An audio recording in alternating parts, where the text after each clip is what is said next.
Well, new at 11, a Clovis teen and YouTube star is now at home and recovering after getting hit by a car while riding an electric scooter.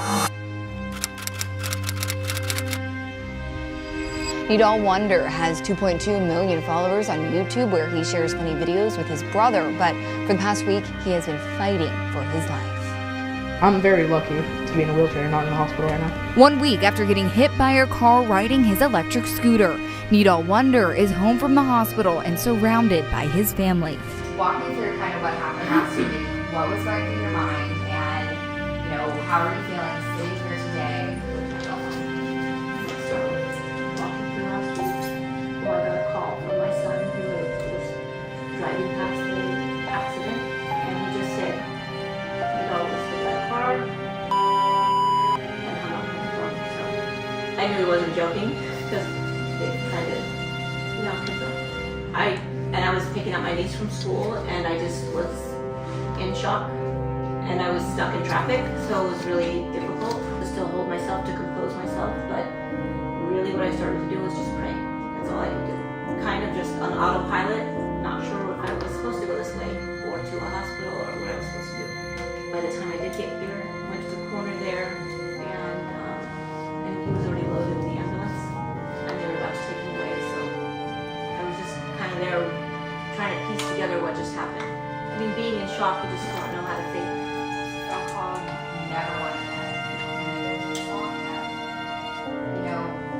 Did you have that pit in your stomach? I mean, how were you feeling? Shock. I don't even know if a pit in the stomach didn't happen at that moment, no, because it's more like a survive, fight or flight, and it's like, what do I do? What can I do? And just calling on my family for support, and just start asking for prayers, and just quickly, the evidence quickly. Seeing him home though now, what kind of emotions does that bring? Oh, relief. We have to go through the recovery, so we're just in a critical time for healing. He just needs to rest and take care of himself. It's not over. Yeah, not over, not easy. And so, meeting with all the doctors and what they're telling you, I mean, what are they saying about just the rest of the healing process? I'm not familiar with all of the interests, and you can kind of share with me a little bit about, the aftermath, or kind of what it's going to take for healing, or all this stuff that what happened in the aftermath of the crash, or, I know you have leg, head, everything. If you can kind of walk me through all the different things. So he had bleeding in the brain. His brain was swelling. It was bleeding. They had to remove the blood, so that's what he's got staples there now. No, is it? Oh, no, it's okay.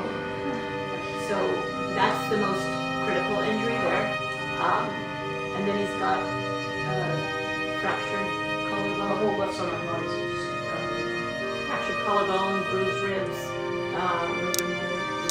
open fracture. He has a fracture in his skull as well. And then, surprisingly, it's on this side, not here where the black eye is now healing. He's really tough. High pain tolerance, because he's really healing fast.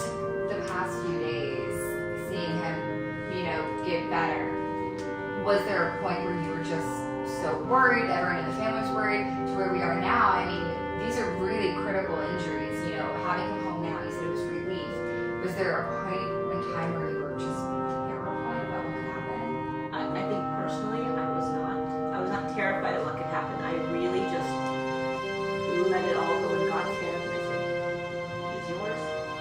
I hope that you let us keep him, but he's yours. So what's been the hardest part about all of this?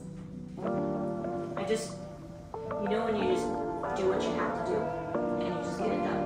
And it's kind of like if somebody were drowning and you just gotta jump in and save them, whatever it takes, and you don't think about anything at all, and you go through all the motions, and then you pull them out, and then there's the aftermath. So you don't feel like, you just do what you have to do in that moment. It's all like, oh, what just happened? Now think about it. Now we can go over it. He's a fighter. I mean, they had him sleeping through the surgeries, kept him asleep, he had a breathing tube on. And when he would wake up, he would start fighting. He was ready to wake up, but they weren't ready for him because he was not. He needed that rest. So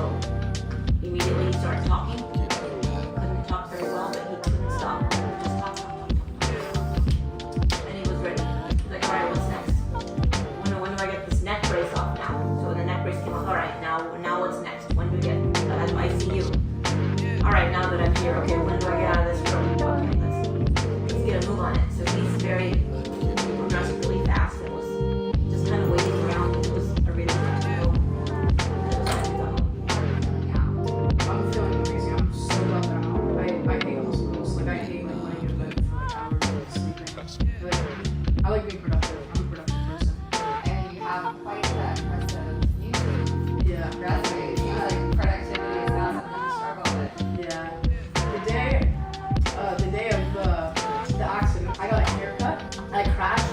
They like buzzed me bald to not have like a line of stitches in my head, and it hurt so bad to put in. But I was in a coma. But like I can imagine. And when did you start your YouTube? Like 7 years ago. Is that your favorite thing in the world? YouTube? Yeah. Yeah, I love doing YouTube. It's my passion. Because I remember we were looking through the story and found out that was something you were like really into.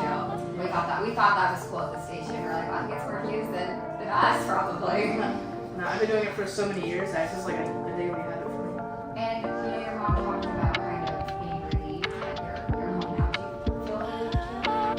I think she's relieved because she knows that I'm happier now, not being in the hospital, but she likes to see me happy. So I think it feels really good seeing me happy. Because she knows I don't like hospitals.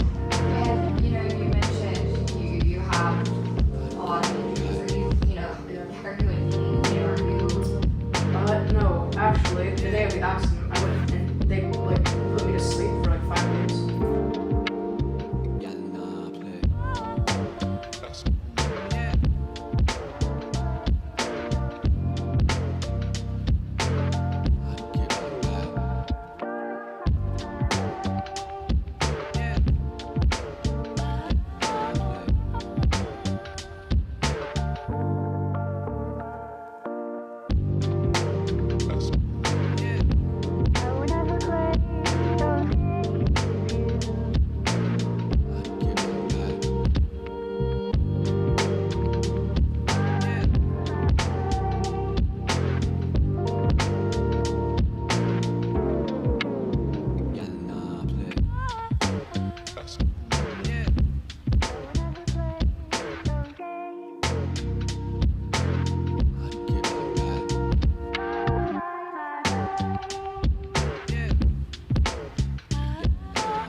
Try to get a little bit more active every day and try to push myself to be stronger, to get my mental faster. Because they said I couldn't walk for 6 weeks.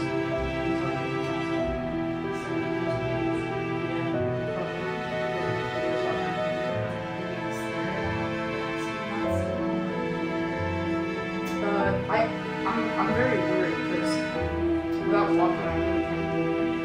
I can't go anywhere.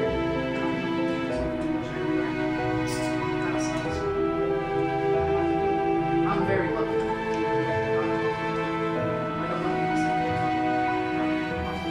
My family was a big support. They brought all my friends, family into the hospital, and everyone was like supporting me. Everyone just told me I feel better every day.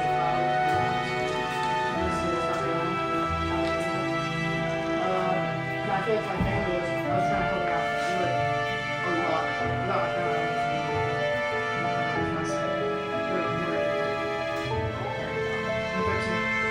A lot to go